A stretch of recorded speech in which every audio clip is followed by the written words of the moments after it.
In this lecture, we'll discuss artists that relate to our first assignment, sounding objects in fictional landscapes.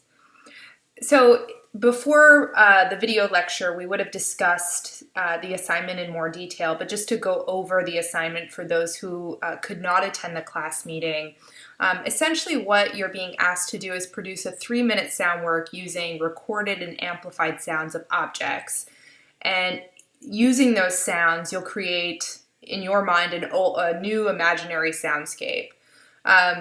So the assignment requires experimenting with what sounds things make when they are rubbed, swished, tapped, pulled, rolled, run over, stomped, brushed, banged, itched, etc. So playing around with objects and tuning them, sounding them, hearing what happens when you, and objects includes everything. So,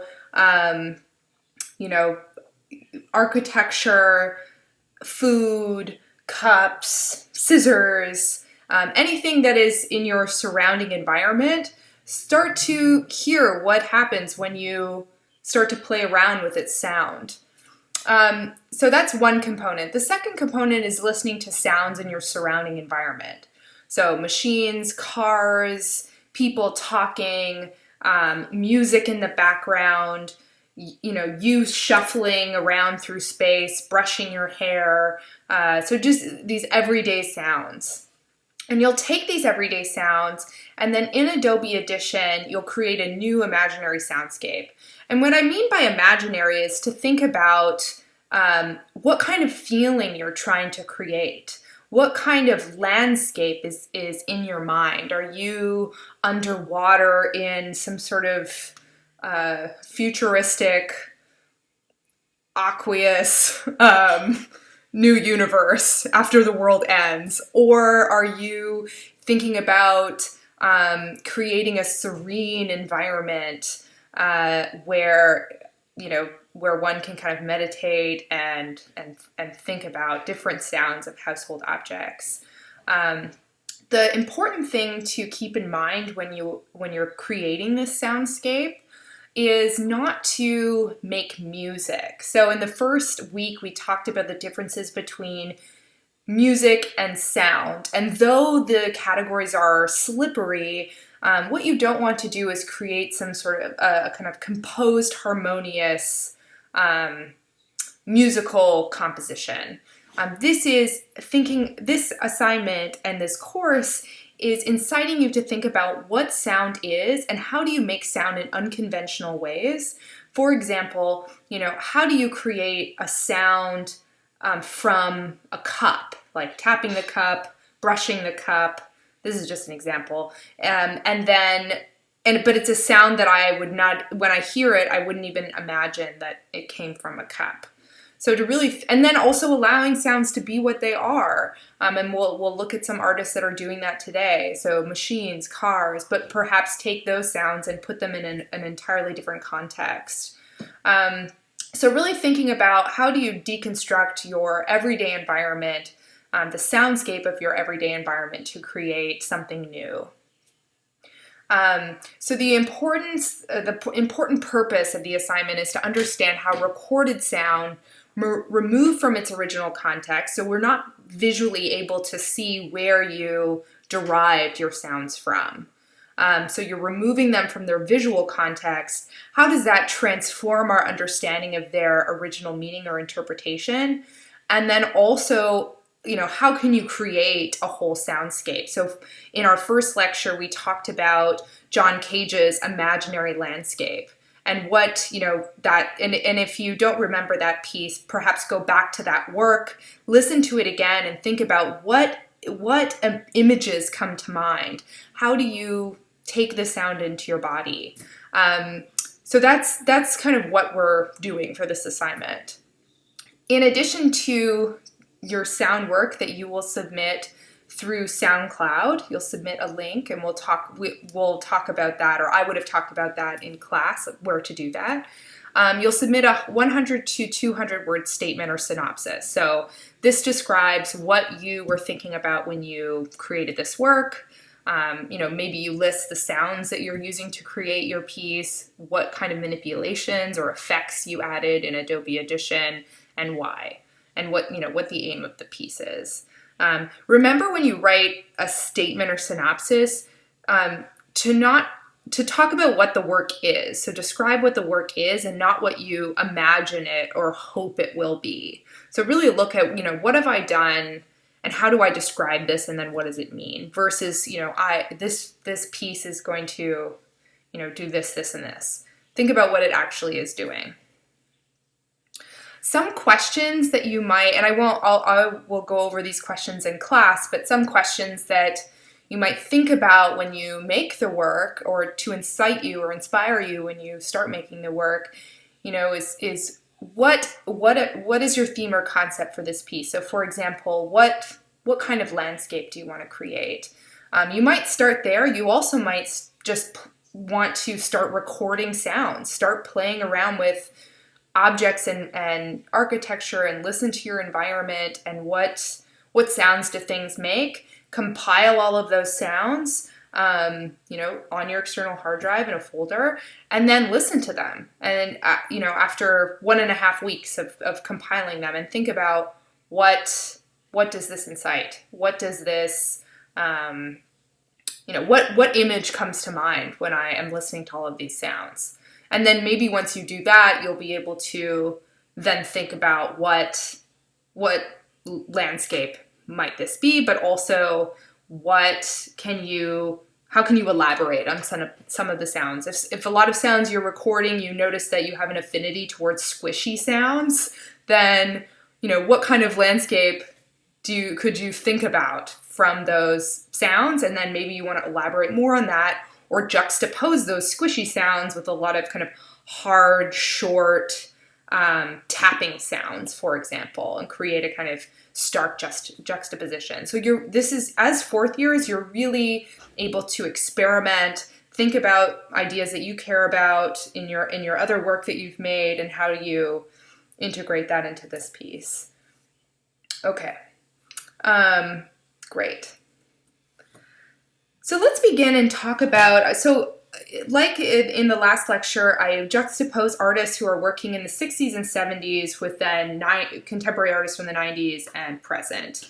And I want to just pin a lot of the artists, or note that a lot of the artists that I talked about in the first lecture also have to do with or relate to the first assignment. So the John Cage piece, Imaginary Landscape, Leon Finley's Lesson from Trees, Kevin Beasley's A View of a Landscape. Look, trees, landscape. Think about the ways that these sound works are pointing to a space or reimagining a space. So these are examples of how something that might inspire you in your approach to this project. Okay, so let's begin by looking at Robert Morris's Box with the Sound of Its Own Making. And this is a piece from 1961. And if you've taken Sculpture 1 or 2, you might have encountered Robert Morris's work, but this is a lesser known piece. Robert Morris is a famous minimalist along with Donald Judd from the 1960s and 70s, and he's associated with land art, minimalism, conceptualism, and a lot of kind of formlessness work and post-minimalist work later in the 1980s. But this is a lesser known piece because it's one of the few sound pieces he made.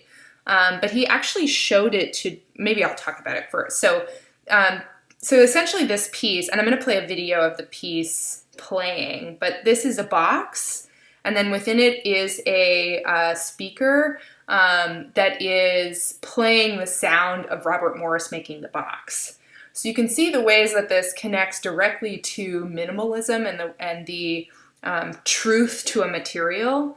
So the sound of the box, if Robert Morris were to approach this and think what sound should come from this box, well, of course, as a minimalist, it is the sound of the box's making. So though we see the object and we see that it's made, now when we hear the work, we start to think about the process by which it is made, and we start to imagine the making of the box, even though we're looking at the finished project. So you see the ways in which Morris is pointing to a process versus the final object. So transferring the focus from the object to process, even though we see kind of no brush strokes or no evidence of the hand in the work. So Morris invited John Cage to see the work, whose silent 1952 composition, 44 minutes and 33 seconds, is the kind of inspiration for this work. And when Robert Morris was exposed to this work, he developed this piece. So Cage reportedly came to Morris's studio, and Morris started kind of introducing the work and talking about it. And Cage just said, just turn it on. And he would not listen to Morris, and he just sat there for 3 hours listening to the recording of the box, because it's about a 3-hour long recording, and he just sat there. So you can see the connections to the truth to sound, allowing sound to be what it is and not trying to make it something else. You can see the connection there in terms of how Cage is then experiencing the work. So now I'll play, let me just move this back here. Now I'll play how one would experience the work as they approach Bach's With the Sound of Its Own Making in person. And I just want to make one note before I play the sound, is that, Morris is really, along with this idea of truth to material, truth to sound, Morris is completely demystifying the art object, how an object is made. So when you see a lot of minimalist work, especially work by Donald Judd, the finish is so impeccable that there is almost this aura around it. If you ever think about when you have approached an artwork, if you've ever seen a Jeff Koons work in person, or any work that is really highly fabricated and you can't really see how it was made or what the material is, then all of a sudden there's this aura that gets produced, because it looks like it almost just kind of plopped out of the middle of nowhere, or from the sky. And so here Morris is completely demystifying that process of the art object. So now I'll play the work so you can experience what it sounds like.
So when you hear the work recorded, you see that the sounds that are emanating from the box are literally just the sounds of Morris using hand tools to make this box. So it's very one-to-one.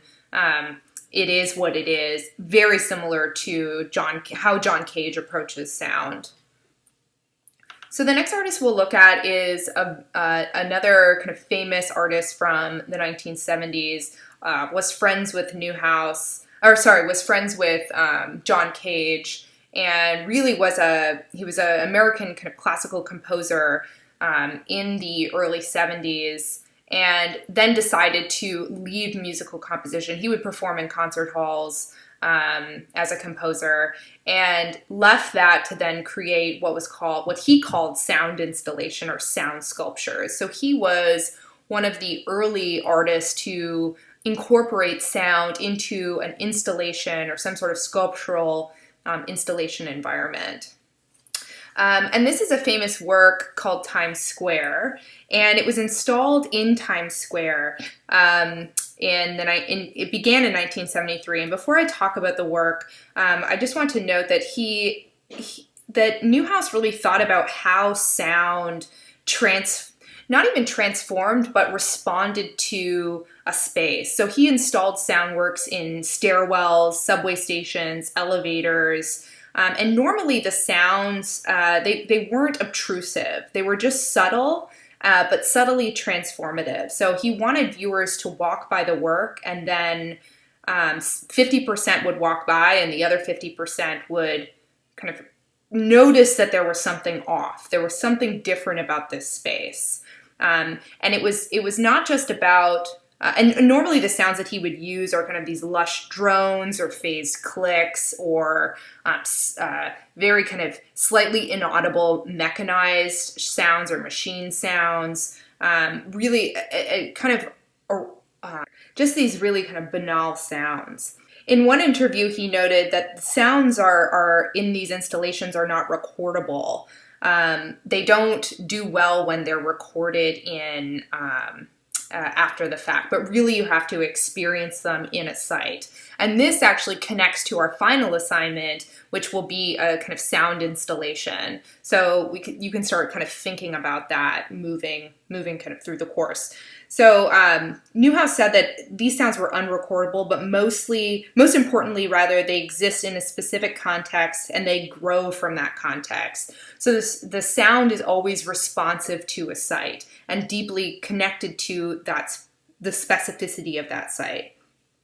So at the time in 1973, Newhouse is installing work in stairwells and elevators, and he walked along in Times Square on Broadway and 7th, and he came across this subway grate. And of course, in Toronto and in many cities, there are these subway grates where subways kind of pass through, and there's this air that emanates. So the grate is this weird kind of transitory space between the ground at top and then under what's happening underneath the city.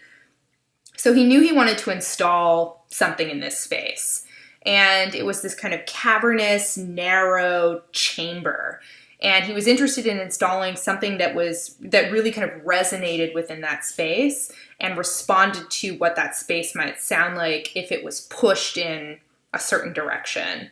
So within this cavernous space, he, in 1973, he got permission finally to go down to the site, and he installed loudspeakers and his own generator. So he jerry-rigged his own generator and then connected it after kind of lots of bureaucratic negotiations with the Subway Corporation. They wouldn't support the project because in terms of its electricity component, because it would interfere with the subway system. So he jerry-rigged a generator and connected it to a lamppost. And the sound, he wanted the sound to be almost plausible, so almost right for the place and then almost not right. So it was a lot of, again, these lush drones and phase clicks, and it's described by people who can actually, as they walk by it, hear something as the hum piece. So the piece that sounds like this barely inaudible hum, and that was Newhouse's aim. So it's a slight dislocation to the oral topography of a space, and the sound after one does notice it is almost like the after ring of large bells. So in 1977, it was launched and it ran 24 hours a day, and it broke a lot. And so Newhouse had to come back and fix it up until 1992 when he moved to Europe for a residency, and he just thought, I'm not doing this anymore. This is Newhouse installing the work in 77 before it was all ready to go. And I included this quote because I think it responds well to his aim for the work. So he says, "What delighted me was in fact these short tunnels over here, because each one has its own resonance and is a little different in length. The sound that is heard on the surface isn't just the sound that I'm putting in there, it's what the sound does to this chamber." So like a lot of the artists that we'll look at today, sound is always responding to or transforming an object or place. So sound isn't this standalone thing that exists in a vacuum. And this, again, connects to how we were talking about sound and the sensing body in the first lecture. But sound doesn't exist in a vacuum. It's always responding to or transforming a place or space. And it is heard in time. So after 1992, Newhouse gave up. Peace stopped working because he wasn't there to fix it. And then the Dia Foundation, which is a large foundation that supports these really kind of complicated site-specific works that wouldn't exist without a foundation to support them. They came in and fixed the work, and now it is operational in Times Square. So I'm just going to show a short video of curator at Dia talking about the work, and so you can also hear how viewers are experiencing it. I tried to go to Times Square actually to record the work so you could see how it sounds in person with like a live person like myself, but I actually couldn't hear anything. So maybe I'm not attuned properly and I need to work on that, but this is the video of people experiencing the work. Some pass by it like myself, others can hear a low hum, and the curator at Dia talking about the history of the work.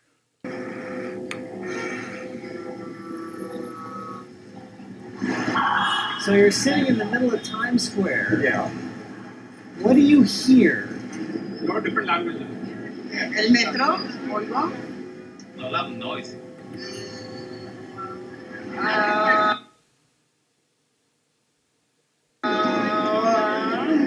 Is it like a mirage? That's an interesting question. What you're hearing right now is Max Neuhaus's Times Square, a sound installation that was first activated in 1977. Below this subway grate, of which we stand, he went down and he installed speakers alongside homemade sound generators. And it's here, 24/7. You can come to 24/7, Times Square. 7 days a week. Either people discover it or they don't. There's no signs. I almost want to like grab people and say, "Hey, do you hear this thing? Yeah. What do you think of this?" I feel the air, but I can also hear the air. I hear the air. That's my favorite description. If I stand still right in one spot, I think I can feel my feet vibrating just a little bit. I'm not sure if that's placebo effect or if that's real. In my book, Sound Art Revisited, I talk about sound art as being two different things. One being sound installations, which, unlike music, which has a beginning, a middle, and an end, the sound installation is a continuous sound environment.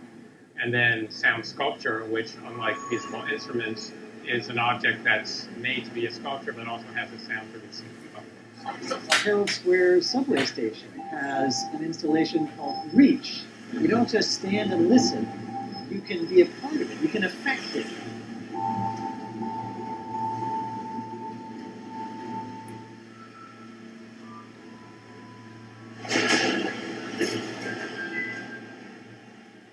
Max Neuhaus was a figure that was born in Texas.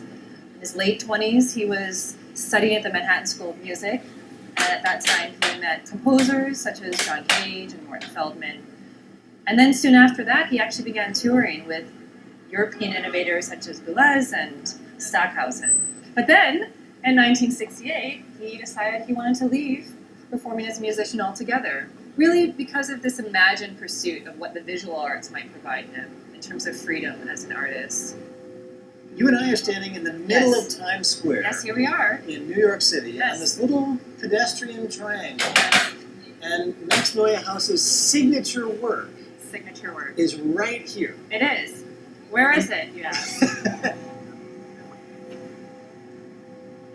Amongst this cacophony of sort of loud sounds and vehicles and pedestrians and all of the sort of visual disruption as well, he wanted you to be able to have a moment, a pause, something that envelops you and creates this experience, this sort of an unusual audible sound, resembling the after ring of large bells.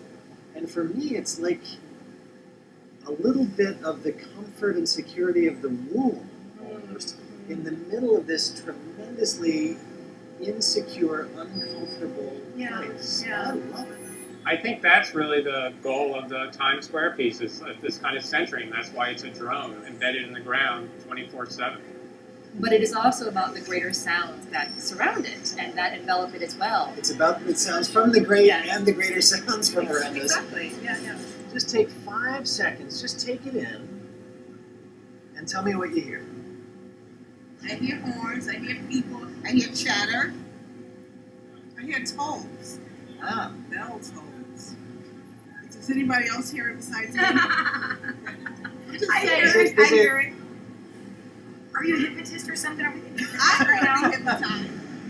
what does this tell us, if anything, about the sound of New York? What it tells us is there is always a moment to sort of think about and pay attention to and be attuned to your environment. It also offers one a moment of pause. So I just want to highlight here that in Max Neuhaus's Times Square work, he's really thinking about how sound not just in a vacuum, but how the body experiences sound in a space. So the work is about augmenting, changing, slightly transforming, but not in an obtrusive way, an embodied person's moving around in the world and how they perceive the space that surrounds them. So how do you take that space that is already out there and sounds that are already out there and transform them in a way that just slightly shifts one's perception of a space, one's sensing of a space. So now we'll move to talk about Alvin Lucier's work. So I just want to highlight here that in Max Neuhaus's Times Square work, he's really thinking about how sound not just in a vacuum, but how the body experiences sound in a space. So the work is about augmenting, changing, slightly transforming, but not in an obtrusive way, an embodied person's moving around in the world and how they perceive the space that surrounds them. So how do you take that space that is already out there and sounds that are already out there and transform them in a way that just slightly shifts one's perception of a space, one's sensing of a space. So now we'll move to talk about Alvin Lucier's work.